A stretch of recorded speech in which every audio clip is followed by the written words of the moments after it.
저는 올해로 결혼 5년 차로 이제 30대 중반에 접어드는 여자입니다. 남편은 저보다 2살이 많네요. 오는 8월에 아이가 태어나기로 예정되어 있습니다. 결혼 5년 차인데다가 저도 남편도 나이가 30대 중반으로 향하고 있는데 굳이 따지고 본다면 조금 늦은 감이 있기는 하지요. 우리 아이만큼은 부족함 없이 키우고 싶어서 조금 욕심내느라 늦어졌어요. 홀씨모 모시고 살던 남편도 그렇지만 저희 집도 사정이 넉넉한 편이 아니어서 시작이 조금 어려웠거든요. 맨땅에 헤딩까지는 아니지만 그래도 별거 없이 시작해서 여기까지 왔어요. 칭찬이나 박수갈채까지는 바라지 않았지만 시모나 신우를 보니 가족이 어떻게 이럴 수 있나 싶을 정도로 고달픈 사연들이 많았습니다. 결혼 시작할 때부터 지금까지 저나 남편을 어떻게 생각했길래 사람이 그럴 수 있나 싶어요. 지금에 와서는 남편도 저도 행복합니다. 남보다 더 멀게만 느껴지던 시가족들, 이제는 이렇게 떼어내버리고 말았으니 솔직한 심정으로 제 속이 다 후련합니다. 아니, 굳이 따지고 들자면 신우와 시모의 갑질은 결혼 전부터, 남편이 저를 알기 전부터 시작되었겠네요. 남편과는 연애 1년 반이라는 길고도 짧은 시기를 거쳐서 결혼까지 결정하게 되었어요.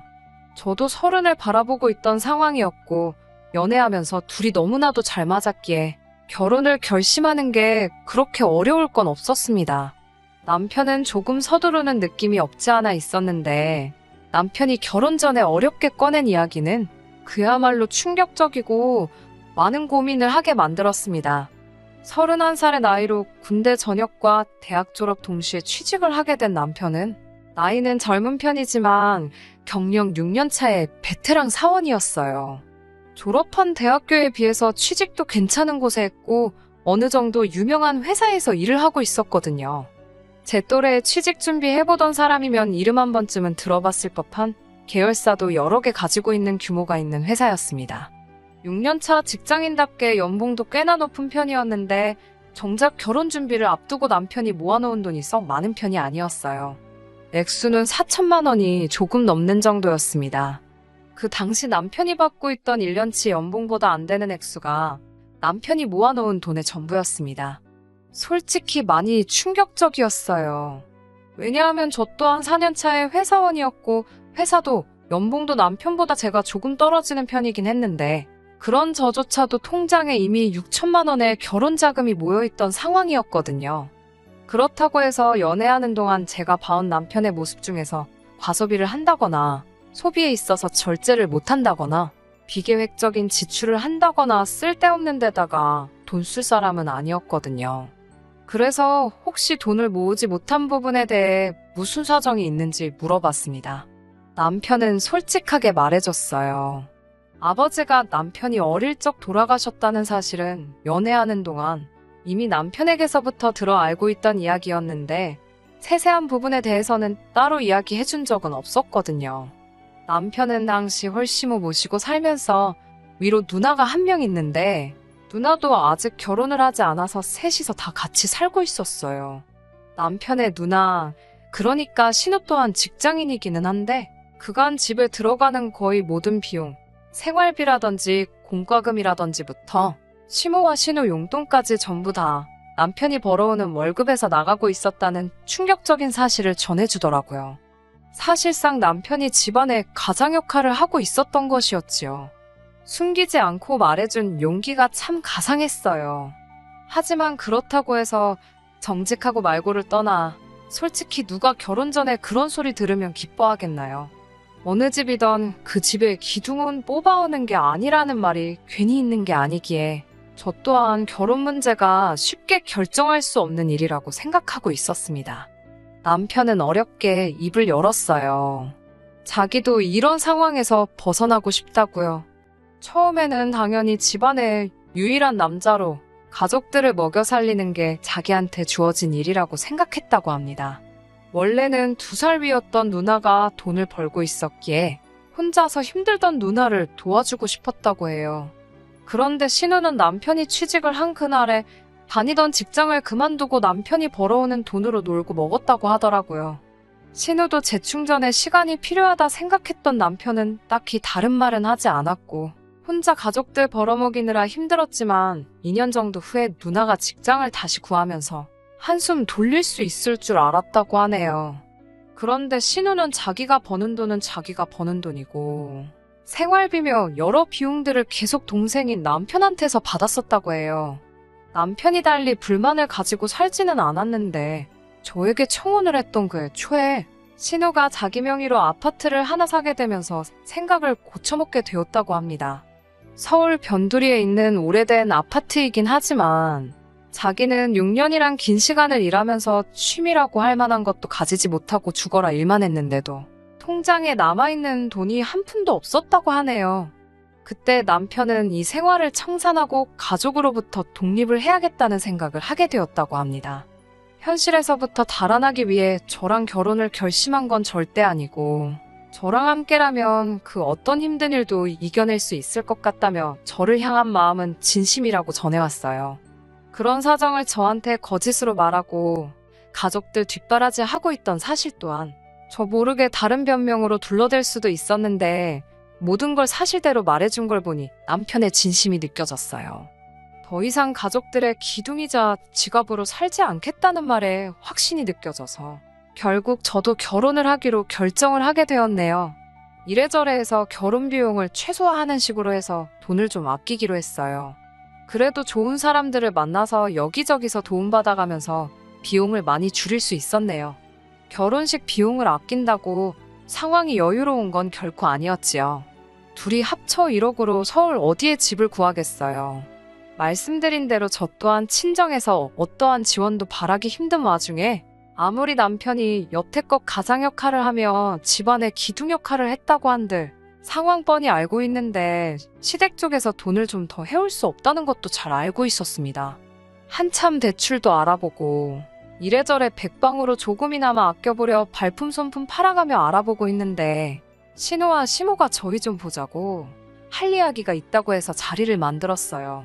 약속 장소에서 시어머니가 너희들 집을 구하고 있는데 돈도 모자라고 여러모로 애로사항이 많다고 들었다고 먼저 말을 꺼내시더라고요. 뭐 얼마를 지원해주겠다 하는 말은 기대도 안 했는데 저희가 고생하고 있다는 걸 알아주시니 남편도 시어머니의 그런 반응을 예상 못했는지 조금 놀라는 분위기였습니다. 이윽고 신우가 입을 열더니 자기가 자가로 아파트가 있는 건 알지 하며 말을 꺼내더라고요. 남편한테는 신우가 자가로 집을 가지고 있는 게 영린 같은지라 조금 심기가 불편한 표정이었어요. 남편한테서 생활비며 뭐며 다 뜯어내서 산 거나 마찬가지인 집이잖아요. 신우가 이어서 말을 하기를 자기는 그 집이 위치도 그렇고 출퇴근하는데 거리도 그렇고 해서 그 집에는 세를 주고 있는 상황이라 말해주더군요. 그런데 이번에 세입자가 나가게 되면서 새로 세입자를 구해야 하는데 너네가 들어가 살 생각이 있느냐 묻더라고요. 남편 자존심도 생각해야겠지만 더할 나위 없이 좋은 이야기 듣던 중 반가운 소리였지요. 남편도 한 수 접고 누나가 그렇게만 하게 해주면 고맙지 하면서 조금 숙이고 들어가더군요. 신우는 앞뒤 다 잘라먹고 그러면 너네가 들어가 사는 걸로 하고 하면서 전세금 이야기를 꺼냈습니다. 저는 당연히 동생 일이고 그 아파트도 사실 동생 덕분에 자가로 구한 거나 마찬가지니 시세보다 더 싸게 해주겠다고 꺼낸 이야기인 줄 알았는데 그게 아니더군요. 오히려 시세보다 훨씬 더 높은 가격을 부르는 거예요. 한다는 말이 신혼부부 전세금 대출이 이자가 싸지 않냐면서 신우가 지금 알아보고 있는 아파트가 한 채 더 있는데 자기가 대출을 받으려면 이자가 비싸니 저희 보고 대출을 받아오라는 뜻이었어요.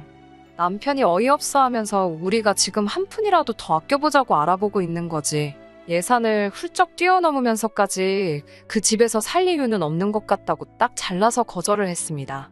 신우가 약이 잔뜩 올라서 하는 말이 저희가 도와주기만 하면 자기가 아파트를 한 채를 더 할 수가 있는데 누나가 돈 벌자고 하는 이야기인데 동생인 너가 그렇게 나오면 어떡하냐면서 열을 내더라고요. 더럽고 치사하게 나오는 게 누군데 오히려 저희한테 역정을 내면서 짜증을 부리더라고요. 시모도 나서서 남편 보고 이자 싸게 돈 좀 해오라고 가족끼리 서로 도와야지 않겠냐고 하는데 말이 가족끼리 서로 돕자는 거지 일방적으로 저희가 희생을 하라 강요하는 소리였어요. 남편도 저한테 했던 말이 있으니 굴하지 않고 그렇게 할 생각 없다고 단호하게 나오니 신우가 이내 잠잠해지더니 알겠다고 하나뿐인 동생 위해서 자기가 손해좀 감수를 하겠다고 나오더라고요. 그런데 전세금도 매물 나와 있는 거에 비해 별반 차이 없는 금액을 말하면서 싸게 들어와서 살게 해주는 대신에 조건이 있다면서 말도 안 되는 요구를 하기 시작하는 겁니다.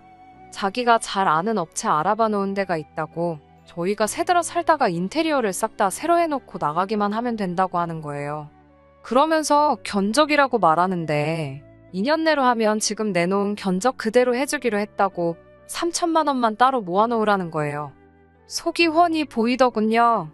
저희가 나가게 돼서 세를 다시 주거나 아파트를 팔거나 하려면 구축 아파트라고 해도 내부 인테리어를 새로 해놓은 게 더 유리하니 그 비용을 저희 보고 내라고 하는 거였지요. 끝까지 독립해서 이제 자기 인생 찾겠다는 동생한테서 마지막까지 한 푼이라도 더 뜯어먹을 생각밖에 없는 거예요. 남편도 결혼하면서 이제 생활비도 더 줄 수가 없다 이미 말을 했다고 하니 신우랑 시모도 이번이 마지막 기회라고 생각했는지 마지막 한 방울까지 다 짜내서 털어먹으려는 계획을 가지고 있던 겁니다. 그러는 와중에 언성이 높아지고 조금 다투는 식으로 이야기가 오고 가게 되었습니다. 여태 내가 벌어온 돈에 빌붙어서 산 집 아니냐.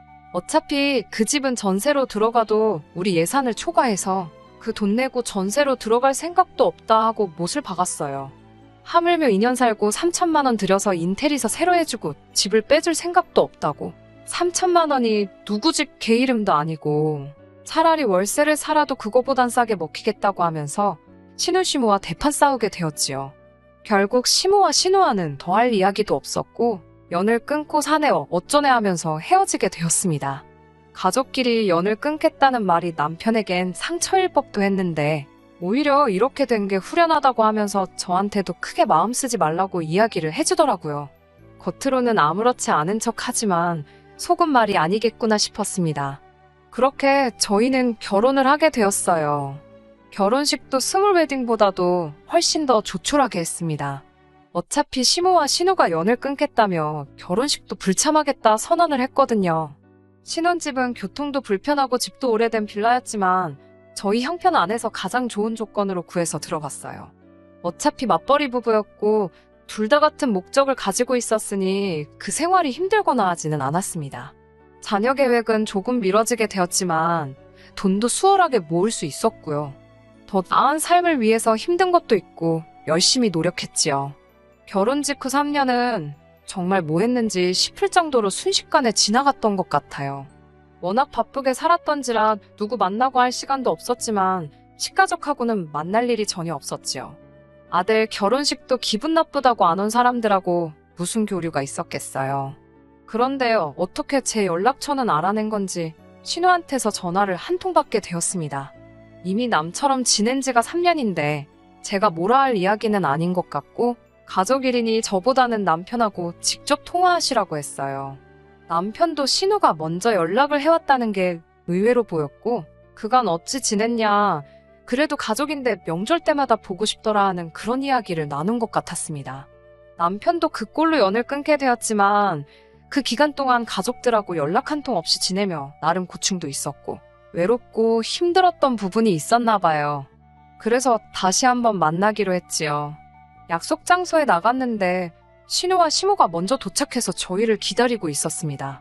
멀리서부터 반갑게 손을 흔드는 두 사람 모습에 남편도 어느 정도 벅차오르는 듯해 보였어요. 시작이 안 좋았지만 이제부터 잘 지내볼까 생각했던 그 마음은 신우와 시모와 인사를 하자마자 날아가 버리고 말았습니다. 거두절미하고 신우와 시모가 저희한테 꺼낸 말은 너네 집 산다고 돈 좀 모아놓은 게 있지 않냐면서 그 돈 좀 보태라고 하더군요.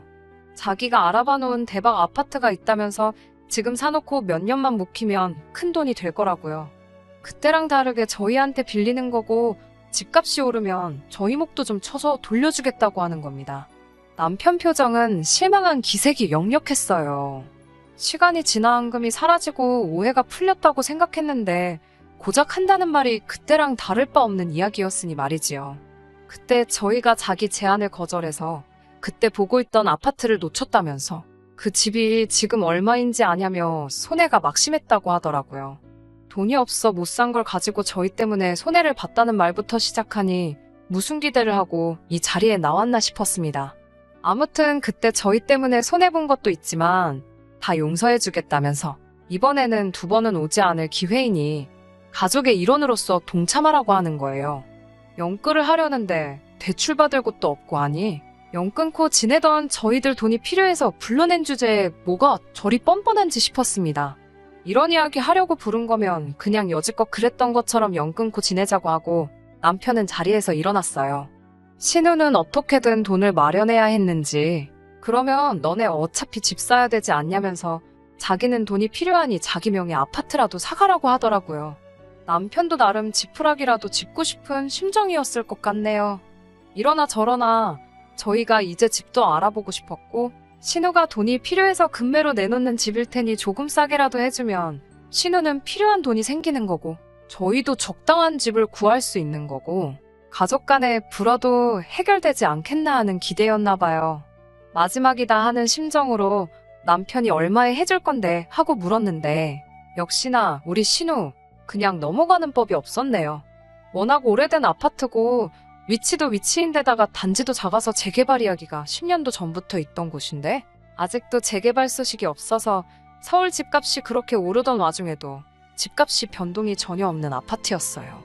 그런데 신우가 그 아파트 가만 냅두기만 해도 10억까지 올라갈 아파트라고 하면서 3억짜리 아파트를 저희 보고 5억에 가져가라고 하더군요. 몇 년만 지나면 저희들 앉아서 5억을 버는 거라고 하면서요. 남편이 자기가 무슨 기대를 한 건가 싶은 표정을 지으면서 누나 지금 미쳤냐고 제정신이냐고 한마디 하더라고요.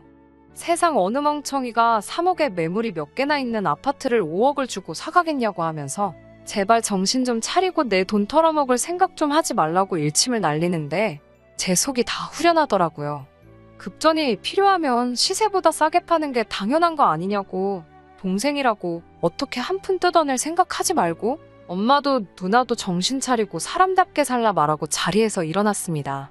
돌아가는 저희 뒤에다 대고 진짜 연을 끝내 어쩌네. 너 같은 놈은 가족도 아니네 하면서 소리를 지르는데 들은 척도 안 하고 집으로 돌아왔어요. 남편도 이제 더는 아쉬울 것도 없는지 세상 후련하다고 하면서 앞으로 우리 잘 될 생각만 하자고 가족들 정 때문에 잠깐 흔들린 모습 보여줘서 미안하다고 사과하며 다짐을 했습니다. 그리고 작년 늦가을에 남편과 제 명의로 드디어 아파트를 구하게 되었어요.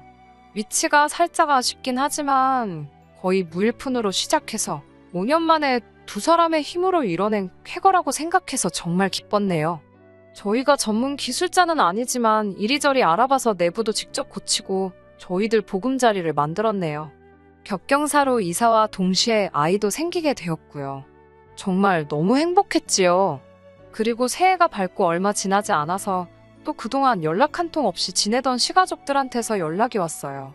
우리가 한 번 속지 두 번은 속지 않는다고 저희 잘 지내는지 궁금해서 연락했다는 말에 시큰둥하게 대답했습니다.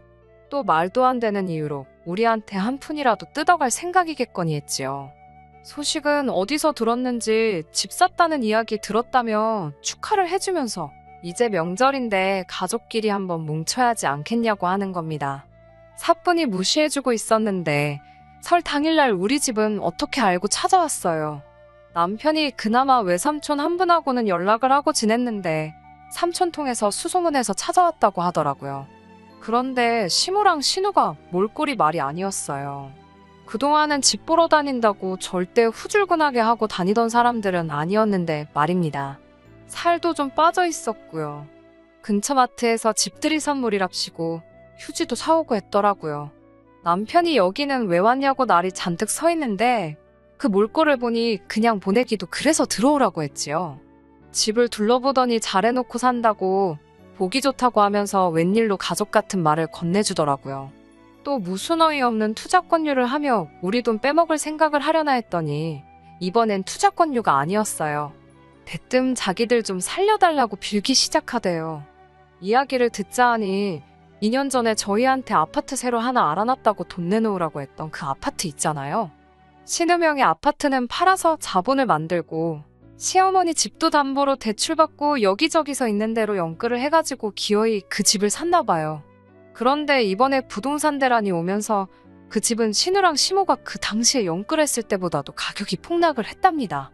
그런데 이자는 이자대로 나가고 있고 두 사람 벌이로 도무지 그 이자조차 감당할 수 있는 수준이 아니라는 거예요. 신우도 시모도 그 이자 감당하겠다고 투자까지 뛰고 있는데도 택도 없다고 합니다. 집은 금매로 내놓긴 했는데 누가 사가는 사람도 없나 봐요. 그 집이 정리되는 대로 빚잔치하고 저희 돈도 다 갚을 테니까 팔릴 때까지 이자 내는 것 좀 도와달라고 거의 바짓가랑이라도 붙잡을 기세로 제발 좀 도와달라고 울부짖더라고요.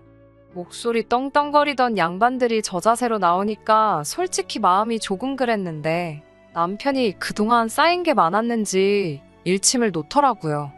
누나나 엄마가 내가 가족들 도움 필요로 할 때 뭐 하나 도와준 적이 있느냐면서 어떻게든 나한테 한 푼이라도 더 가져갈 생각만 하던 사람들이 이제 와서 도와달라고 하면 자기가 도와주겠냐고요. 집들이 선물이라고 사온 휴지를 던지면서 이 휴지가 내가 첫 직장 취직하고 나서 처음으로 누나랑 엄마한테 뭐 하나 받아보는 거라고 만약에 생각했던 대로 투자가 잘 돼서 떼돈을 벌었으면 지금 이 자리에 나를 찾아오기나 했겠냐 하면서요. 그때 내가 내 돈 투자해서 날려먹었으면 어떻게 할 생각이었냐고. 이렇게 된 거 다 자업자득이지 않냐며 일 없으니 제발 가라고 엄마나 누나나 제발 염치 좀 챙기고 살고 이제 진짜 두 번 다시 우리 앞에 나타나지 말라고 속 시원하게 한마디 하더라고요. 얼마 전에 연락이 왔어요. 어떻게 신우랑 시모는 그 아파트를 정리하기로 했나 보더라고요. 손해가 막심했지만 그래도 다행인 건 빚은 남지 않았나 봐요. 아직 시어머니 집이 있으니 두 사람 빚 없이 지낼 곳도 있고 사는데 지장은 없을 건가 봐요. 신우랑 시모가 눈물로 용서를 구하고 앞으로 두 번 다시 돈에 관련된 이야기는 하지 않겠다고 다짐을 하는데도 남편은 단호하게 그냥 거리 두고 지내자고 못을 박더라고요. 남편은 가족과 완전히 등지게 되었으니 마음 아픈 일이겠지만 이미 5년을 연을 끊고 살았는데 어느 정도 이겨낸 것 같아 보이더라고요.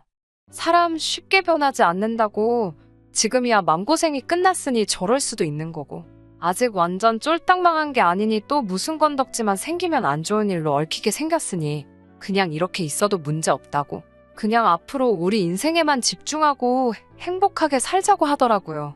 10년간 속에 삭혀만 두고 담아두고 있던 말을 했으니 남편 속이 얼마나 후련했을까 싶어요. 저도 제가 나서서 남편과 시어머니, 신우 사이를 이어주거나 하지는 않으려고요. 다른 사람도 아니고 자기 가족들 문제니 해결할 생각이 있으면 남편이 어련히 알아서 잘하겠지 믿음이 가네요. 남의 집 기둥은 뽑아오는 거 아니라고 해서 걱정했는데 괜한 걱정을 했던가 봐요. 저희는 새 보금자리에서 곧 태어날 아이와 함께 행복하게 살 계획입니다. 끝까지 들어주셔서 감사합니다. 오늘의 사연은 여기까지입니다. 구독과 좋아요, 알람 설정 부탁드리고 더 좋은 사연으로 다시 찾아뵙겠습니다. 감사합니다.